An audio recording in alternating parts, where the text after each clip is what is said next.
Hello, everyone, and welcome back to the Corey Walsh podcast. Today is Friday, the 15th of May. We are going to be joined by the big sports guy, Kyle Ericson, and we're going to talk about the Russell Wilson to the Browns rumors, along with power ranking the ugliest new uniforms that have been released for this season. And then we're going to finish it off with talking about the winners and losers of the NFL schedule release. God, having the schedule release makes the NFL season coming back feel more normal, right? Well, let's get on to the podcast and talk to Kyle. All right, so now joining us on the pod, we got big sports guy coming back again for his reoccurring appearance, Kyle Ericson. Welcome back, Kyle. Hey, Corey, thanks for having me. Oh, no problem.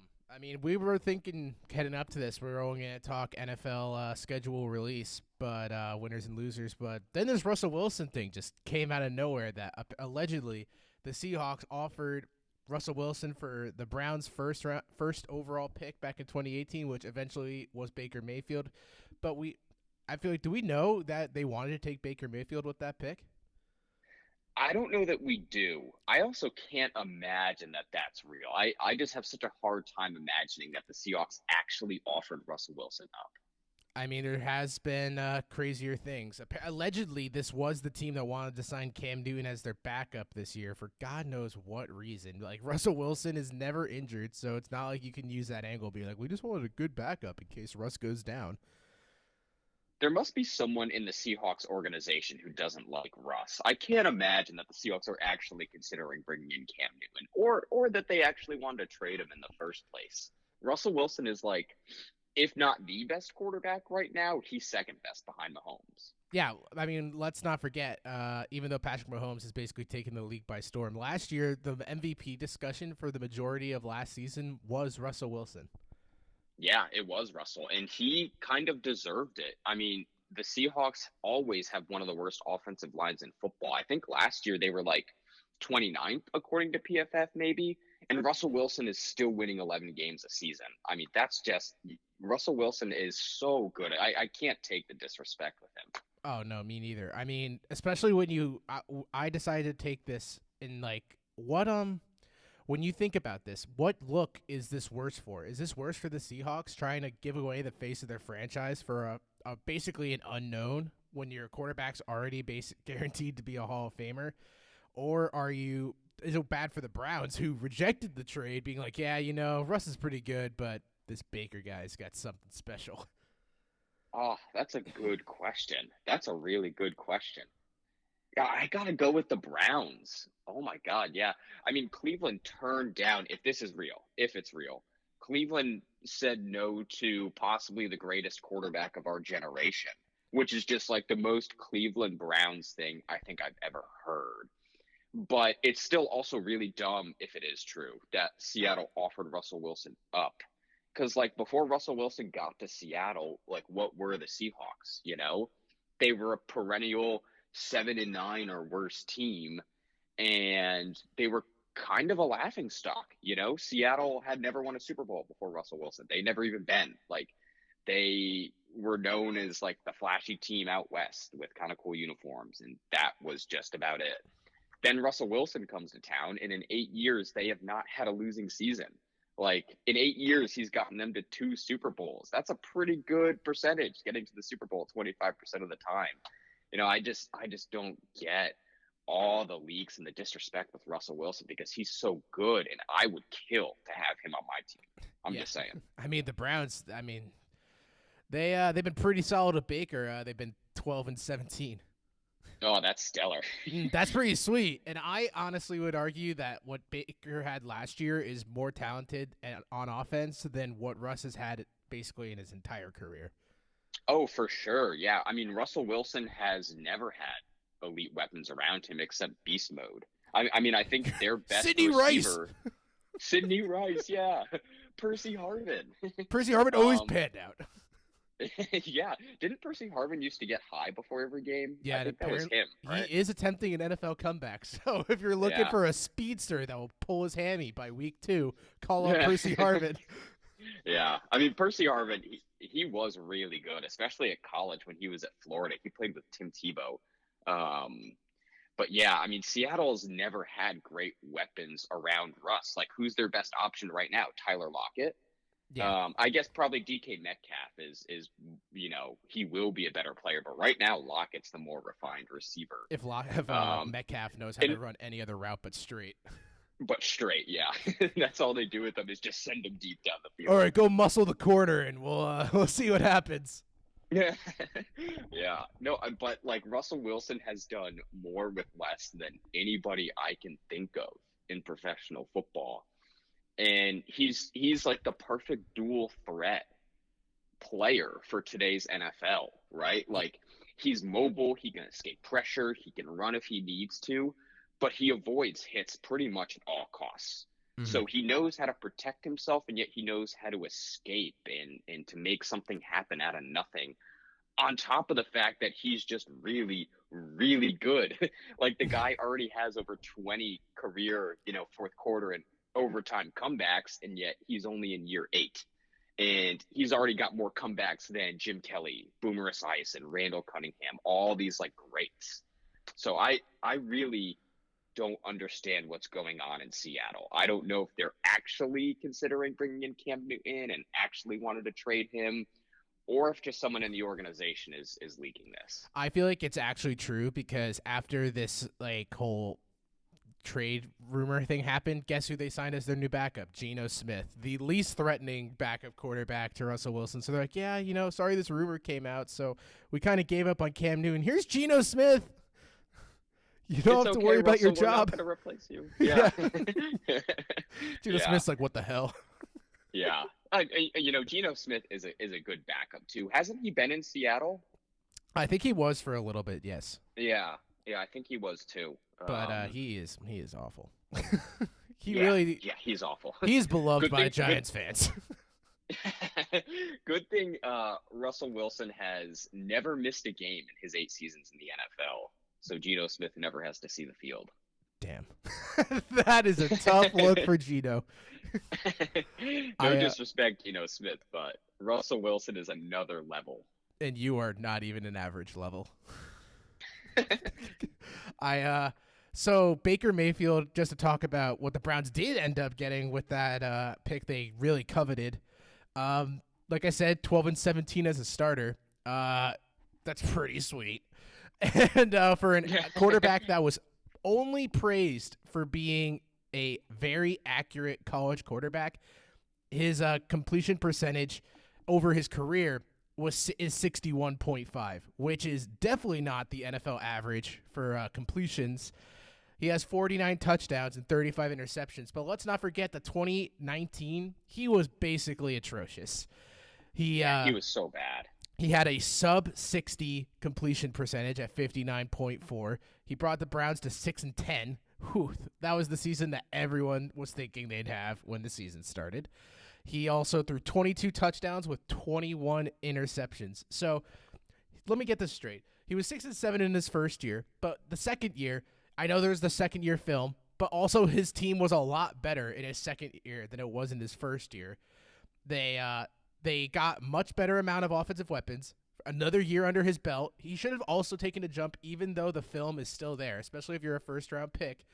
And for a quarterback that is dependent on accuracy, he is below 60% in his second year.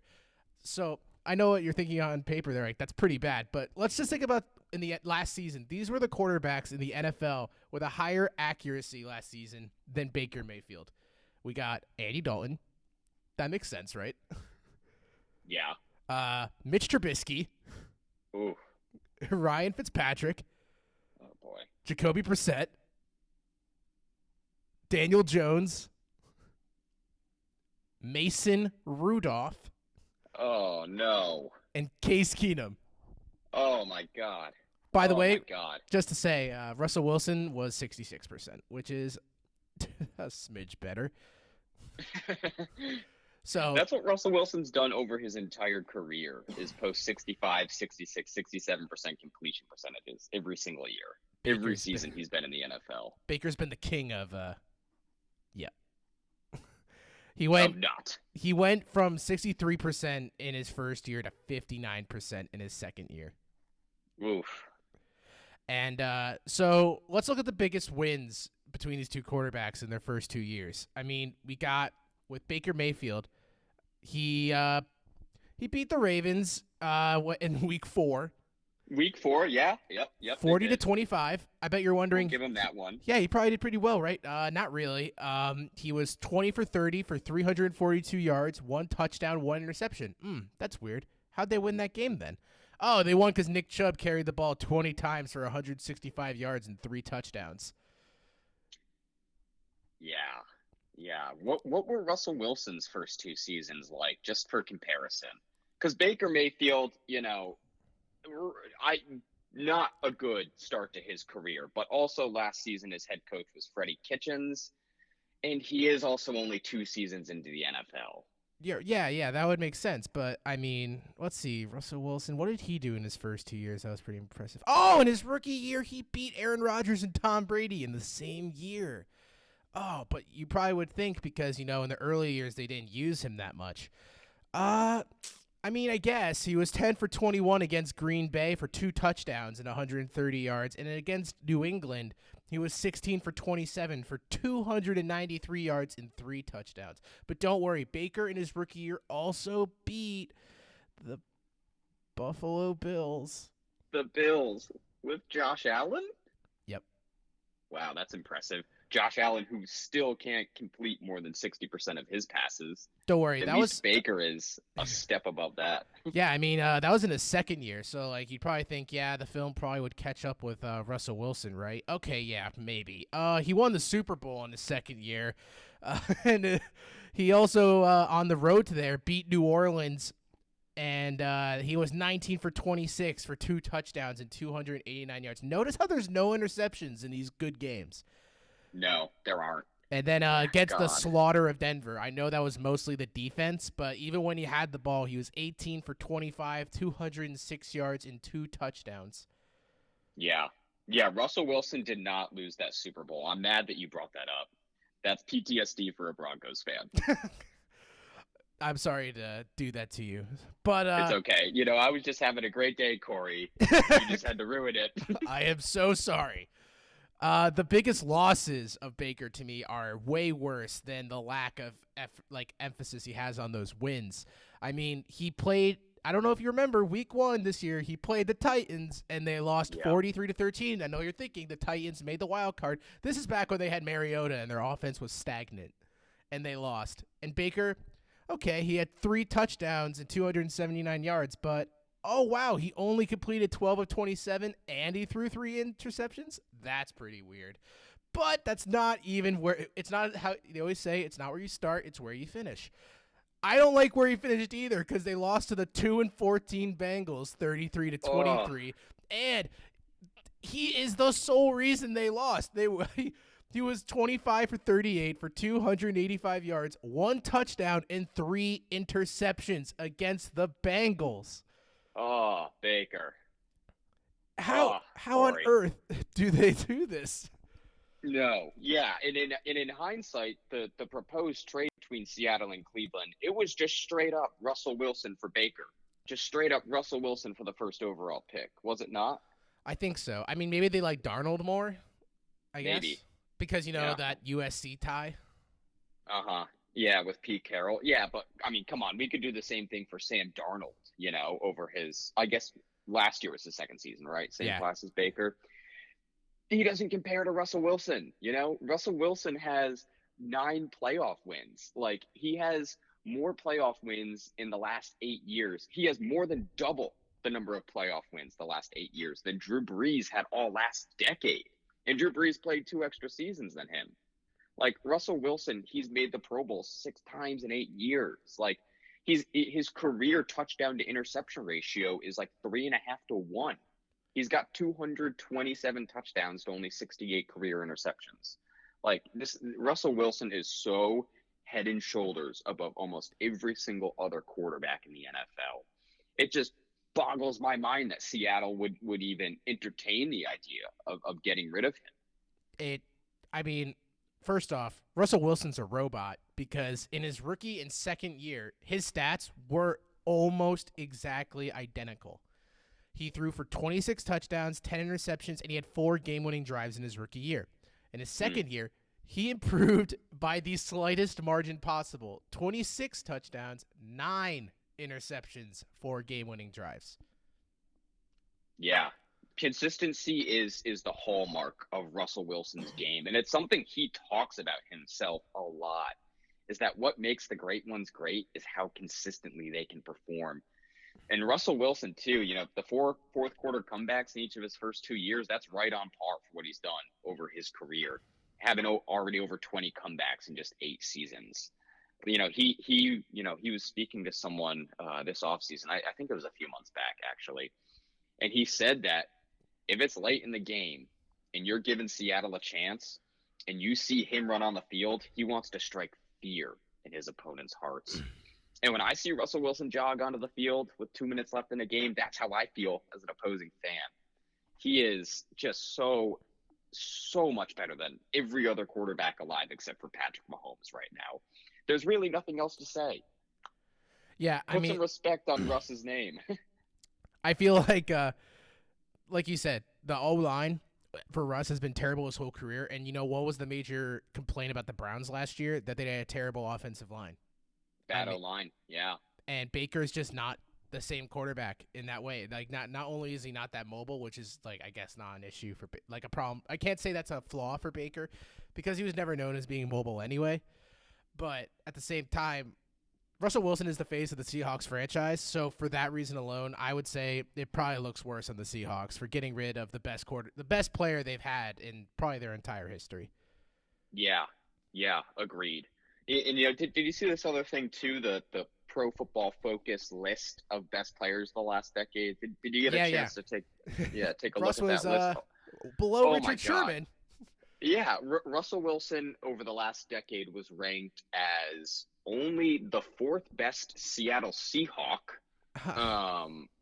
Really, Earl Thomas is better than Russell Wilson. And he was ranked in the 30s as the 33rd best overall player of the last decade? Yeah, I think so.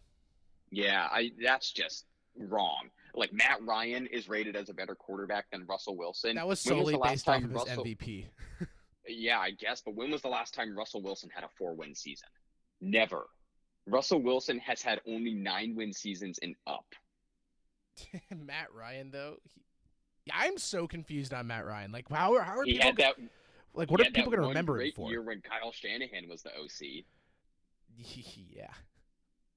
That one time. He's always been pretty solid. So I just don't know where we're going to, remember Matt Ryan when we look back on his career. We're going to be because I feel like Falcons fans probably view him as, overall the best quarterback they've had. Obviously, Michael Vick was better, for a shorter amount of time. But I feel like they would think of Matt Ryan as, their stalwart, franchise quarterback.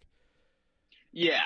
To be fair to Matt Ryan, he is probably the best quarterback Atlanta's had. Mike Vick was more talented, but the longevity gives the edge to Matt Ryan. But Matt Ryan and Russell Wilson shouldn't be in the same sentence. No, and that's not disrespect to Matt Ryan because he is a really good quarterback. I still think he's a top 10 NFL quarterback.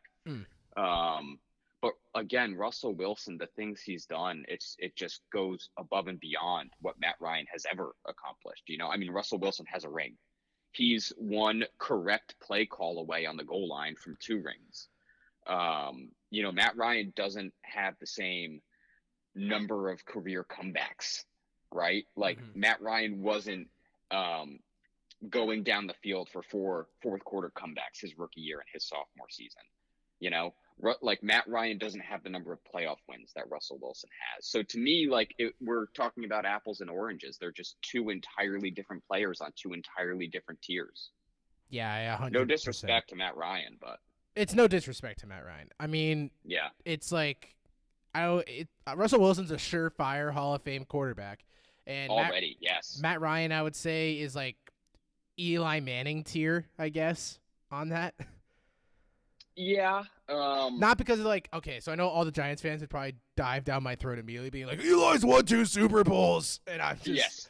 And I would just say in response, yeah, but Matt Ryan is definitely a more winning quarterback over his career and has not doesn't have the most interceptions in a season under his belt. Yeah. Yeah, Matt Ryan is more talented than Eli, but Eli won, so you have to give Eli that credit. No, And he did it twice. He yeah. did it twice, which proves it isn't a fluke. Whereas Matt Ryan, he gets to the Super Bowl once against the Patriots, and we all remember how that one went, don't we, Corey? Yeah, we do. 28-3. Hell yeah. I Yeah, all right. So we're gonna just move on to so for those who don't know, if you don't have a social media account, which if you don't, it's interesting how you found this podcast then. We decided that we're gonna power rank the ugliest of the new uniforms, because let's face it, there's a lot more ugly ones than there are nice ones. Yeah, there really are.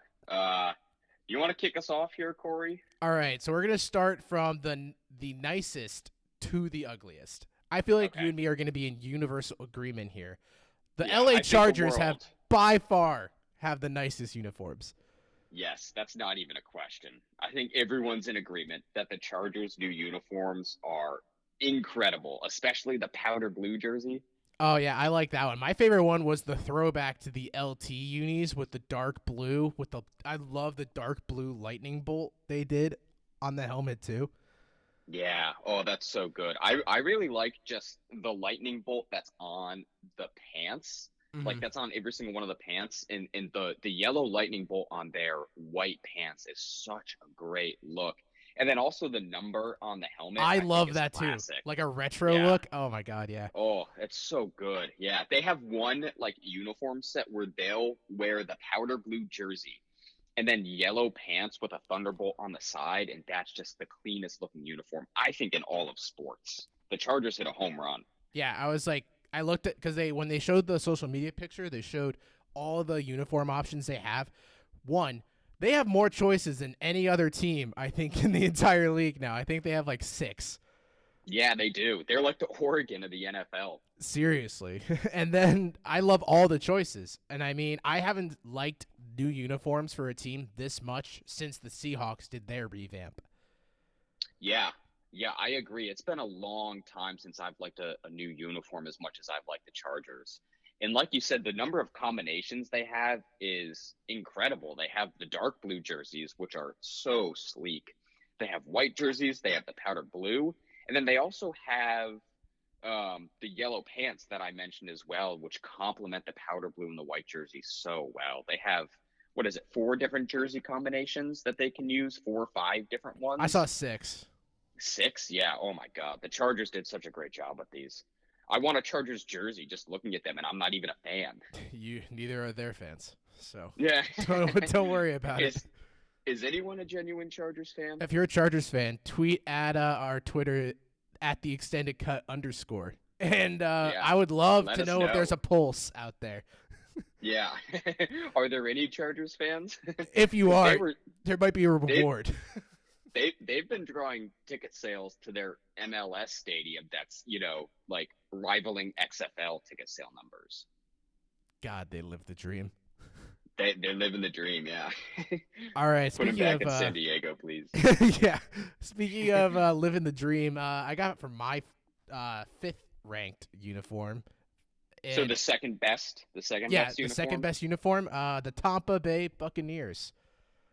Yeah, I'm in agreement with that one. If the Chargers didn't redo their uniforms this year, I think the Buccaneers would have had the best. Yeah, me too. Because they returned to like the classic 2000 style Buccaneers uniforms, which are just such a great look. They're so fresh. Yeah, they just basically modernized it. They didn't have the weird numbers that they had for the past few years, like the reflective tape crossing guard numbers. Yeah, they got rid of all that nonsense, and they're just like, they're cleaner, they're simpler, and they're better look uniforms, in my opinion. The all pewter uniforms that they have, like that, the bronze pants, the color rush jersey look. Yeah, those are so great. And I think the numbers too, like you mentioned, they cleaned those up a lot. It's just simpler, more to the point. I think it's a classic Buccaneers look. And it came at the perfect time, right? What a better opportunity. Like, what better opportunity could there be for you to redo your brand than getting the GOAT? And they're returning to these uniforms that remind me of, like, the Super Bowl days. Yeah, John Gruden. When John Gruden was the coach. I think the Buccaneers did a terrific job. Oh yeah, me too. It's funny you said the pewter uniforms because they're definitely like my least favorite of all the uniforms. I don't know. Me too, but I still think that they look good. Like They're I not think bad. No. I think their red jerseys are my favorite. Just the clean red Buccaneers right on top of the number. Mm-hmm. Yeah, those are great. And also, like, it looks like they cleaned up the helmet slightly too. Yeah. Because the helmet that they were wearing last year, the Buccaneers logo was just so obnoxiously large across the helmet. It It took up like looked the whole. bad. It like ran the circumference of the helmet. Yeah, it just didn't look good. I think that they made like a very very small tweaks to that just to clean up the look as well. I think the Buccaneers uniforms are amazing, and I really want to get a Gronk Tampa Bay jersey. I Sounds like you're really gonna be want bankrupt. I really want a red Gronk jersey, but I can't afford it right now. I want all these uniforms, but unfortunately, I can only buy my favorite team's unis, the Chargers. The Chargers said no one ever. Some little kid's like, "Mom, I want a Chargers jersey." The mom's just like, "The who?" You're what? You can't root for them. You're grounded. you're not going anywhere. Yeah. Oh man. So I got for fourth. The third nicest is I thought the Patriots uniforms were nice because they took the color rush jerseys, which everyone loved, and they just took them in and were like, you know what, we're just gonna make them our home and away jerseys. We'll just change the color. Yeah, I'm not as big a fan as of the Patriots' new uniforms, I think, as you are. But you're also a Pats fan, so I'll defer to you. I just think that they look like a ripoff of the XFL Guardians jerseys. I mean, they are a ripoff of the XFL Guardians jerseys. It's like the exact same jersey, just the Patriots color scheme. Mm-hmm. And the Patriots also had, I thought, really great uniforms. I don't know why we changed them, but I feel like I don't every know why team, they changed them either. I think every team has in the past 3 years. I think there must be some sort of cycle teams have to go through. I was kind of disappointed by these, but I'm not saying I love them because they're the third best. Like I said, a lot of these are ugly. So I consider this like a eh. Yeah, I think they're an eh too. I mean, honestly, the only Patriots uniform that I would love to have back are the classic Patriot Pat ones, the red jerseys with the white helmet. Those are some of the best looking uniforms. If they switch, those are up there with the Chargers. Yeah, if you put this uniform, but if you put the like a revamped version of Pat the Patriot on it instead of the Elvis head, red jerseys, home jerseys too. Oh, that would be so clean. Yeah. If you do red with like, I don't even know, like blue and white on the shoulders instead of red and white. Oh my God, that would look so good. That would. Yeah, I mean, I just don't know how the Patriots could have improved. Like the Patriot Pat uniforms of the old days were so great. But then also the 2000s jerseys have their own like distinctive New England look to them. And personally, I just think that the jerseys are a little worse. Like the numbers on the jerseys look pretty ridiculous. Yeah. That like they take up the entire back of the jersey. It looks like some like test that the Oregon Ducks would use, like that Nike would give to them for some shitty regular season game against an FCS team. Like it looks like something they're just experimenting with and don't actually know if it's going to work. I would have to say that I'm just not the biggest fan, not going to lie to you. Yeah, no, if the Jets weren't in the division, I would say the Patriots have the ugliest uniforms now. Yeah, but the Jets uniforms are really all-time trash. Like, yeah, did you see that thing where their Twitter, like, they got added for having the worst uniforms, and they were like, yeah, oh, excuse me, did you see our black Jets uniforms? Yeah, I did. Did you see your other two uniforms by any chance? They don't work. The black is not that much of an upgrade, New York. And I never associated the Jets with black, ever. No. Never. And the green and white jerseys you guys do have are trash. They look like a worse version of the Browns uniforms the last 3 years. I am so glad that you just said the Browns because they were my third, fourth? Third worst. Yeah, third Fourth worst. Third worst. This power ranking thing is going smoothly, I must say. Smoothly. I don't know. Did you have the Browns at the third nicest? Yeah, so I actually had the Patriots and the Browns flipped. Okay. But I actually don't mind Cleveland's new uniforms. I don't either. I don't think that they're really an upgrade, but I also don't think that they're going to take away from anything because it's really a return to like the classic Cleveland Browns look. They brought back the orange stripes on the sides of the jerseys, on the sleeves, and with the socks, which I like. And it's on brand. Like they got rid of the tacky Cleveland at the top of the jersey. That was like above the numbers, I'm pretty sure. Yeah, like right where the NFL crest is. Yeah, and to me, it was just really simplifying their kit, simplifying their uniforms. I think the only combinations they have are brown jersey, brown pants, or white jersey and white pants. Nice. Yeah, nice to go along with the classic orange helmet. I don't think it was a super significant change, but I think that they'll look cleaner on TV.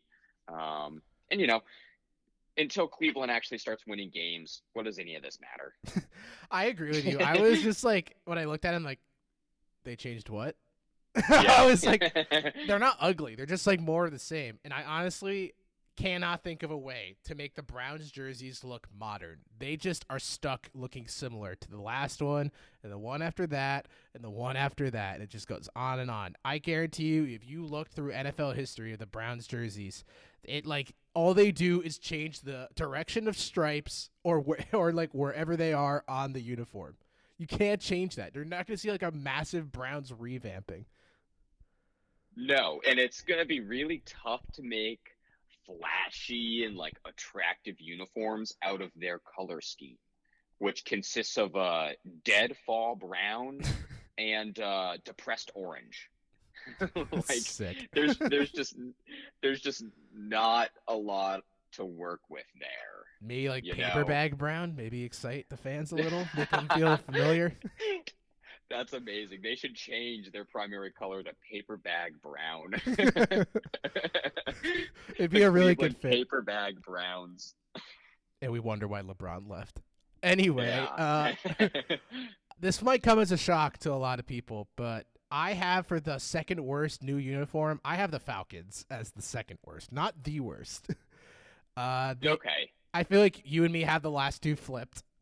Yes, I have the Falcons as the worst new uniform. All right, I'll go first, and then you can drive so then the Rams second worst, I guess. Yeah, okay. Go ahead, Corey. These are literally XFL reject uniforms. Like, this was a team that they thought existed, and they were like, we're going to have Atlanta have an XFL team. I already made the prompt for it. And they're like, actually, we're not going to have it in Atlanta, so we're just going to throw these out with the Falcons. Oh, wait, no! Those look awesome. We'll take them. God, we'll take them, yeah. Don't throw those out. They're so modern.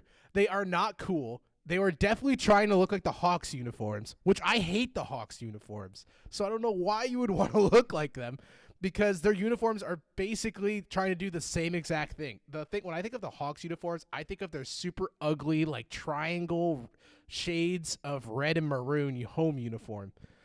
And I feel like they just tried to go really modern with the look. I do not like it, and my least favorite is definitely that weird red to black fade, which I feel like was supposed to be like their piece de la resistance. They're just like, check this out. This is pretty sweet. And everyone's just like, ugh. And they're like, who's the last team to do a weird fade thing? Oh, the Jacksonville Jaguars with that. The Jags. Nice. That was exactly what I was gonna say. Like they have 3 new jerseys: a black jersey, a white jersey, and then the red jersey. And the red jersey has that ridiculous black to red gradient that's just over the entire jersey. If you haven't seen these yet, Google the Falcons' new uniforms. This red jersey looks like the Jaguars' two-tone helmet that lasted for all of 1.5 seasons before the NFL was like, we have to get rid of these. These are too bad. I mean, like, the Falcons' black and white jerseys are okay. I do like the ATL on the front of them. But, God, that gradient red jersey is just so terrible. Just so terrible. I mean, it reminds me of the worst franchise in the NFL, the Jacksonville Jaguars. No offense, Jaguars fans. And they didn't, I thought their old jerseys were better. I think that the Falcons went off brand when they didn't need to. Hmm. Like what is the reason for the Falcons to shake up their brand as much as they did? Like they got to the Super Bowl just a few years ago. They have a top 10 quarterback in the NFL. Like they have a great stadium. Like I don't know, like the Falcons didn't really need to do this, but they did, and they made their uniforms worse. So here we are. Congratulations. How'd we end up here? Congratulations, Atlanta. You played yourself. I it's weird that you said that because I feel like the ATL is like so much bigger than any other name above the numbers in the NFL. Like it takes up probably 1/5 of the uniform, Yeah. and then I the think numbers that are that ginormous. yeah, the numbers are like the Patriots. They're just obnoxious on the jersey. And you know what? The ATL might turn out to be like the Cleveland on the Browns old jersey that after, we see them on the field, we just think is tacky and needless. Why do you need to tell the other team you're from Atlanta? They know you're the Falcons, Oh yeah, they don't even show their Like logo on the shoulders, which I think is weird. yeah, I just don't know. All I don't right. know. I thought the Falcons' new uniforms were actually worse than the LA Rams, but the LA Rams have not a lot going for them too. Yeah, it's more like okay. So I have the Rams as the worst. You have them as the second worst. Yes. I'm taking into account that their entire rebranding to me is atrocious. I loved their old logo, just the classic Ram. I don't need LA with a somewhat realistic ram horn curled around it. It just doesn't look good. It looks like a minor league baseball team's logo. And I just then the uniforms come out and it was just the icing on the cake for me and I'm just like, "Oh God, what is happening to this team? It was so cool." First thing, don't worry though, they got rid of Brandon Cooks. And Yeah, Brandon Cooks is gone, so all is well. now Cooper Kupp and Robert Woods can tear it up. I have more We faith in Cooper Kupp. they still got Goff, who's like, I don't know, top 22 in the He's NFL. like bang average. Oh, and don't worry, the best running back you've had since Marshall Faulk is gone. He's gone. Yeah. And because you overpaid him way too much. But don't worry, you are now home, in my opinion, to the ugliest one uniform. That weird ram horn color, which they said they picked because it was a combination of the beach and a ram horn. And I'm just like, what on earth is this? And they all have a name tag basically in their corner of their jersey saying, "Oh, by the way, hi, I'm the Rams." Yeah, that name tag's really bad. The name tag looks like an advertisement to me. It just doesn't, it's like the ATL and the Cleveland on the Falcons and Browns jerseys. You don't need to tell the other team who you are. Like, Hey they guys. know who you are. Like, and I agree with you. The color scheme isn't great. I mean, I don't think they're as bad as the internet has made them to seem. Like the colors are very SoCal, like a lighter blue, like a beachy, like coastal gold color. My bigger issue with the Rams' new uniforms is the numbers. They're First weird. of They all, look like Pro Bowl the numbers. yeah, like the color gradient on the numbers suck. Like stop, don't do that. Pick a color, white or yellow, and stick with it. Also, like the rounded shape of the numbers, that's just like not the Rams. The Rams have always had a more classic look, and like not every team can pull off the rounded numbers.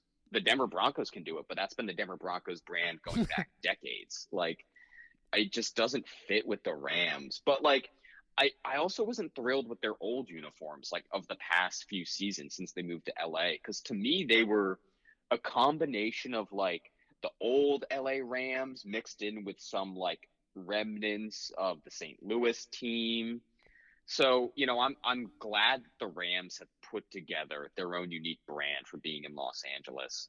Um, and the one thing I do like with the Rams uniforms, I got to give them credit for this. I really like their new helmets. I think their new logo with the Ram horn in LA is dumb, but the new metallic helmets that they have, the Ram horn just looks like sleeker. It looks tougher, in my opinion. But the jerseys are really not good. The numbers look ridiculous. Um, I don't know. And then the LA Rams patch is so unnecessary. I think these will grow on us faster than we think, when we see the Rams on the field, and it'll look like a classic Rams color, but I just don't know. They got too fancy with them. And SoCal. yeah, SoCal. I don't. The Rams had like the LA Rams brand was a classic look of like the darker blue and gold mixed with like a classic style of number and lettering. Now it's just like trying to be so modern, and they're trying to be something they're not, you know? Yeah. Yeah. I agree I'm with just you. not big fans. Yeah. Also, a thing we have to keep in mind is they're basically the one team whose jersey reveal didn't have actual player models. I think theirs were CGI created. Yeah, they were. That might be a result of, of the virus, Yeah. unfortunately. So we like really But don't yeah, know what they look like in person. I can tell you right now, right. I've seen the Falcons thing in person already, and I had a throw up bag ready to roll. And they're So bad. Yeah. so maybe the You Rams had are a doing the best by yeah. not showing us yet. All You right. had a Cleveland paper bag brown bag ready to go to vom in, when I you got saw their the New ATL. Jersey just ready to roll.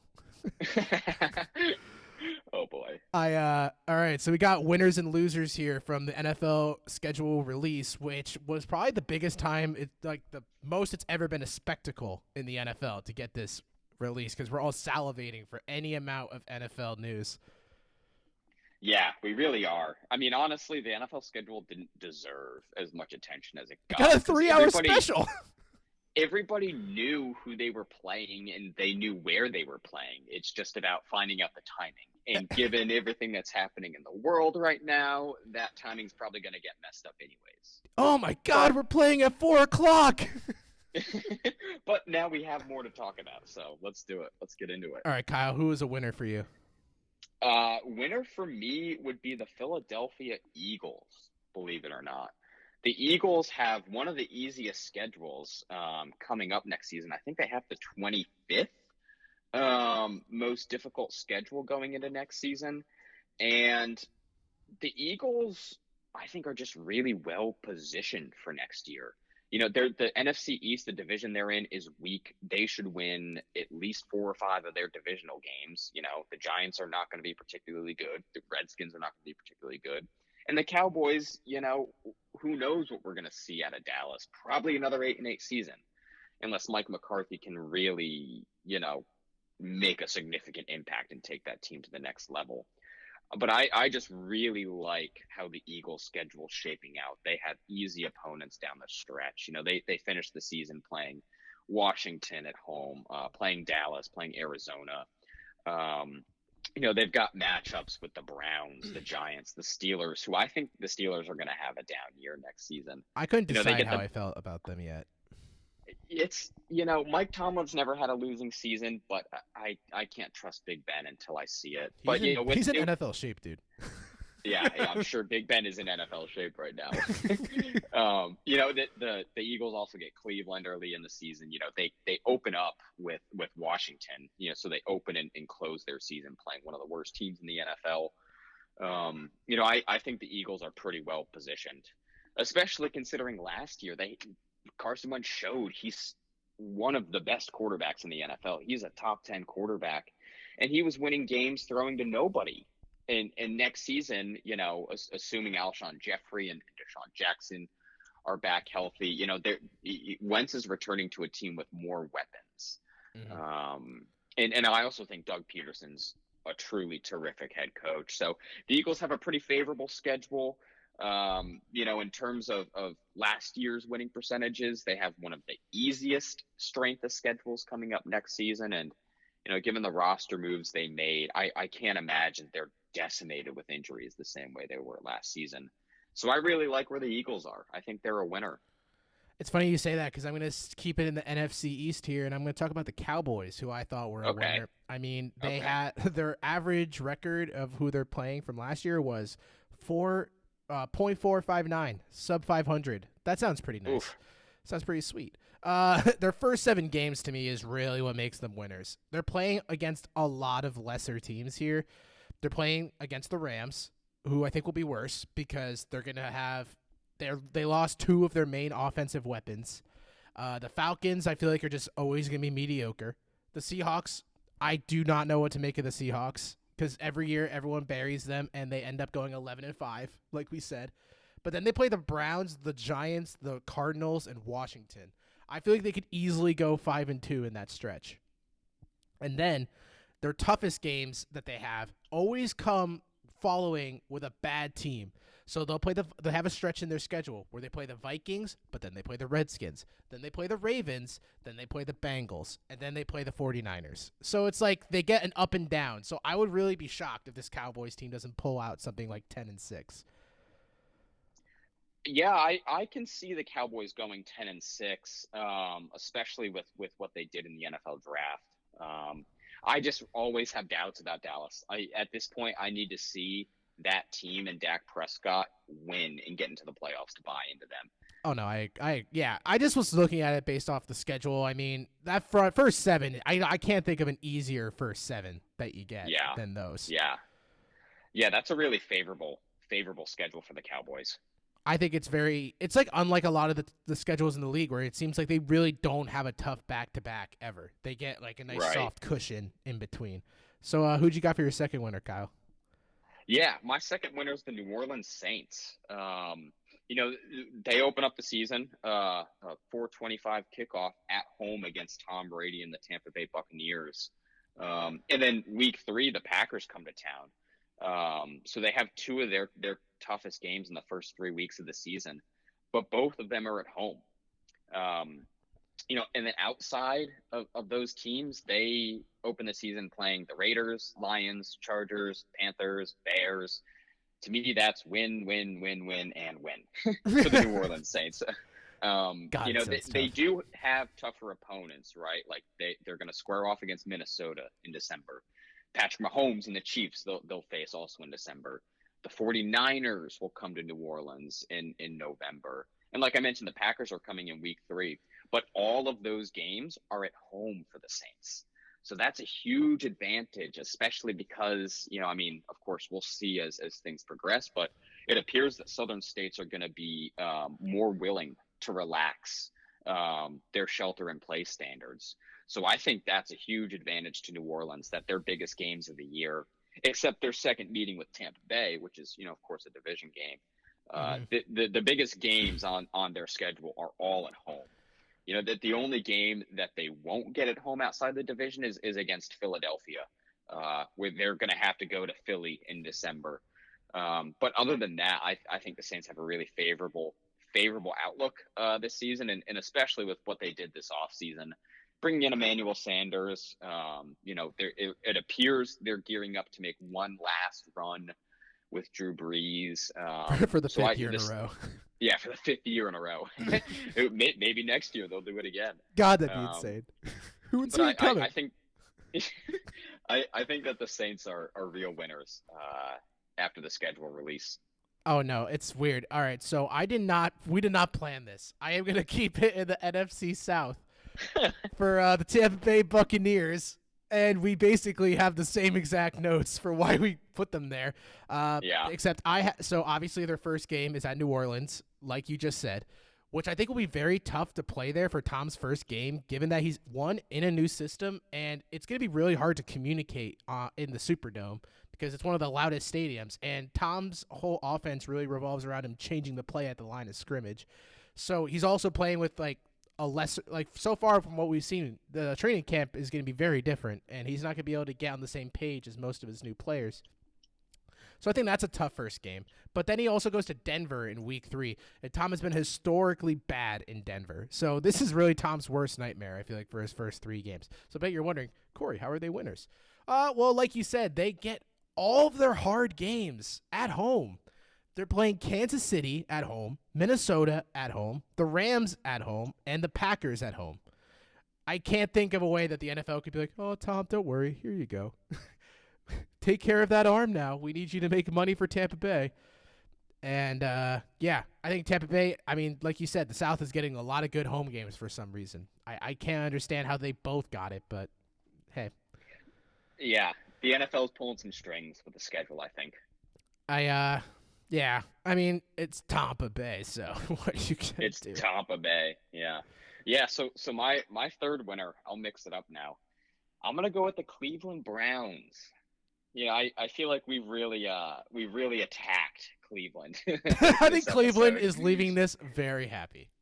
Yeah, and you know what? The Browns don't deserve it. They have a hard enough time as it is. But the Browns next year actually have a pretty favorable schedule. They're matching up with the AFC South and NFC East for their out of division opponents, and the AFC South. I have to imagine that is at least 2 to 3 wins. You're playing Jacksonville, Houston, Indianapolis, and Tennessee. Tennessee is not going to be as good as they were last year. Jacksonville is probably going to have the first overall pick. In between the Colts and Texans, I think only one of those two teams will make the playoffs. Hmm. I don't think particularly are very. I think they're not particularly very good. Although I like the Colts a little bit better. Obviously being in that AFC North, they get they get Cincinnati 2 times, which given how talented Cleveland is, I think should be wins. Some of their tougher games, like against the Colts, the Texans, I think the Eagles as well, they get at home. Then they have very easy wins down the stretch. They get Jacksonville in late November. They get the Jets in late December. They get the Giants right around Christmas time. They get the Raiders in early November, playing in Cleveland for a 1 o'clock kickoff. That's tough for a West Coast team. Like I said, they're playing the NFC East. They get to play the Redskins in September. I think the Cleveland Browns can have a winning season next year. They have a favorable schedule. It's I think the 29th toughest, so one of the easiest strength of schedules period in football next year. They're loaded with talent, especially on offense, and Kevin Stefanski is a really good head coach. He's definitely an upgrade over Freddie Kitchens. And, I think Baker can have a bounce back year in year 3. He's obviously not Russell Wilson, but he can be serviceable, I think, in the NFL. So I like where Cleveland is. I'm gonna keep it in the AFC North because I Oh boy. I picked the Ravens, which and for those who don't know, have somehow the easiest schedule for being the first best team in the AFC. Yeah, they do. And I think they travel the fewest number of miles too, don't they? Of any team in the NFL? Delta is not a fan right now, No, especially with they're how the not. economy is going. I call the Ravens the Downy schedule because let's just like you said. All right, the easy teams they play here: Washington, Cincinnati twice, Jacksonville, and the New York Giants. I think that's safe. They go 5-0. If you oppose me, Yeah. I'd love to have an argument with you about that. And then I would say, because it's divisional, I think there's a chance they split their games with Pittsburgh and Cleveland. So that would bring them at like 2-2. And then they have what I classified as their tough games as Houston, Philly, Indianapolis, New England, Dallas, and Tennessee. I said tough teams in air quotes because 3 of those teams, or 4, I guess, I don't even know if they're going to be good, being the Pats, Cowboys, Colts, and Houston. And Yeah. I'd say from there, I would expect them to go 4-2. So that brings them to 12-4, and they didn't even have to bear a sweat. Oh, by the way, when they play Kansas City, they're at home. When they play Tennessee, they're at home, which didn't go that well last time. And they play Dallas at home. So I don't see any way this team struggles. I'm sorry. Expect to hand Lamar Jackson more praise for next season because I would be shocked. Yeah. And it seems like 12-4 might be the floor. 11-5, 12-4 might be like the floor for the Ravens next season. I would be how easy shocked their if they schedule were is. anything below 11-5. Yeah, I agree. Something would have to go wrong with that team. Yes. Well, we can't have winners without losers, Kyle. So who was your biggest loser? No, we can't. My biggest loser, I'm going to take a different angle with this one. All the teams in California, to me, are pretty big losers. Obviously things change every day, but, where we are right now, it doesn't seem as if the California teams will get to host home games next season. So the revenue loss that those teams are looking at is significant. The home field advantage that they're going to lose is significant, especially for, the 49ers, who have a pretty strong home field advantage. For the LA Rams, who were set to open up this brand new multi-billion-dollar stadium in just a few months, and that might have to wait until 2021, or, at the very least later on in the 2020 season. Um, if the rest of the league is playing without fans or with limited fans in stadiums, I think it's less of a disadvantage for the California teams. But, we're staring down a very real possibility that, they can't even host training camp in their home state. So, they're going to be renting out just worse facilities. They're going to be on the road every single week.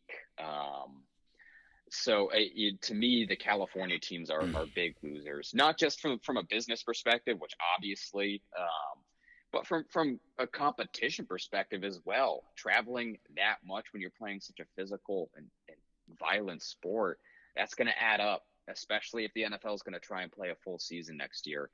So the California teams are big losers.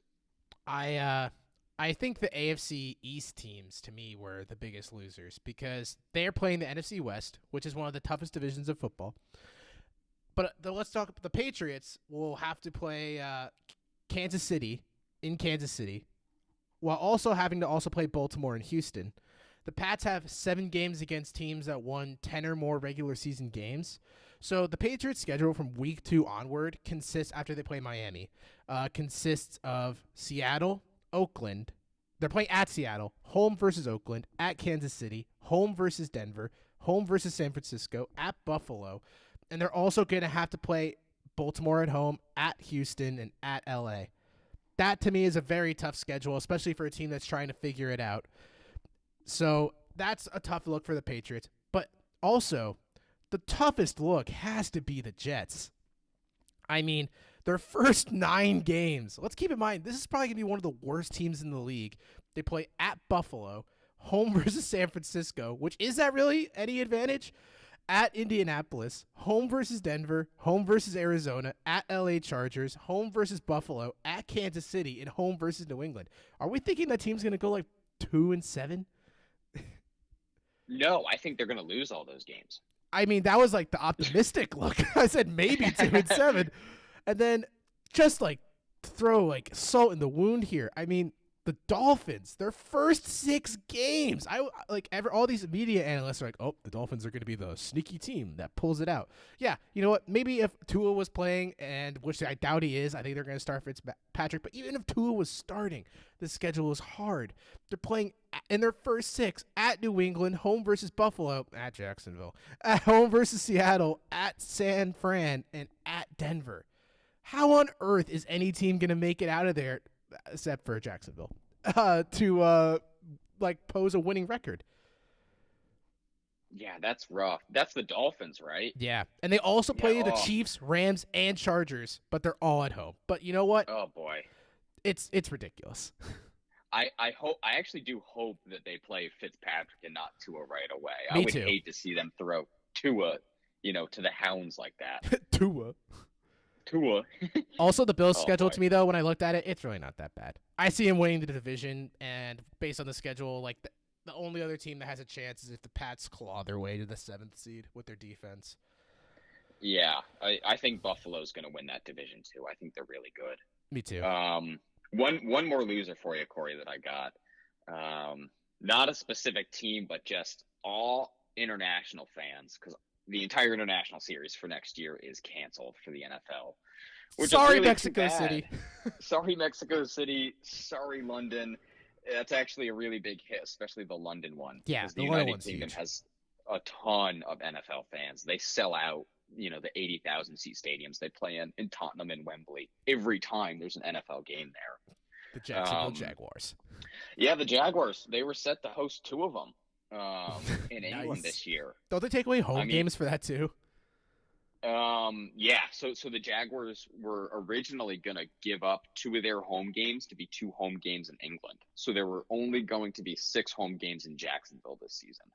Damn, Jacksonville must be upset. Yeah, they must be sad. Now they get 2 more home games. Too bad the team is awful. Oh, man, I was looking forward to watching my kids watch the Jacksonville Jaguars get spanked by the Titans. I know, yeah. Well, no, but then also the Falcons were going to host a game over there, and as for the Dolphins. And then in Mexico City, the Cardinals were set to host a game. Damn, we really offer the creme de la creme. Yeah, we do. But it is pretty significant for the NFL that this isn't happening this year. Obviously, it makes sense given everything that's going on. But the international series has, especially over the last decade, become very increasingly important for the NFL, especially England. I really can't underemphasize that, how big of an American football market the United Kingdom has become. Hopefully we see international football back in 2021. Personally, I really love waking up and at 9:30 the first game is going. I really love that, being on the East Coast here in the United Oh yeah, States. it's pretty cool. But it makes sense. It's for the right reasons, for player safety to not have these games. But yeah, international series. You guys are losers in 2020. I'm sorry. For my last loser here, I got the losers of the Super Bowl, San Francisco. Super Bowl hangover, very popular narrative for the team that obviously didn't win. I don't think their schedule helps this possible Super Bowl hangover prevention. They get a really cushy start. I could not think of the easier start for them. They play Arizona at home, and then they go to MetLife twice in 2 weeks and play the Jets and Giants. That's an easy 3-0. There is probably the hardest stretch in football, though, for them. They go in weeks 6 through 12. They play home versus the Rams, at New England, at Seattle, home versus Green Bay, at New Orleans, at the Rams, and home versus Buffalo. Those are all teams that are going to compete for a playoff spot. I don't know about you, but San Francisco really coming out of there with anything above a winning record seems pretty hard for me. Just due to the good teams back to back to back. Yeah. I mean, I can see San Francisco winning a fair number of those games just because I think they're, especially because Kyle Shanahan is the coach, I think they're a really strong team. And their running game next year, which is their biggest strength, should be even better, especially considering that they added Trent Williams.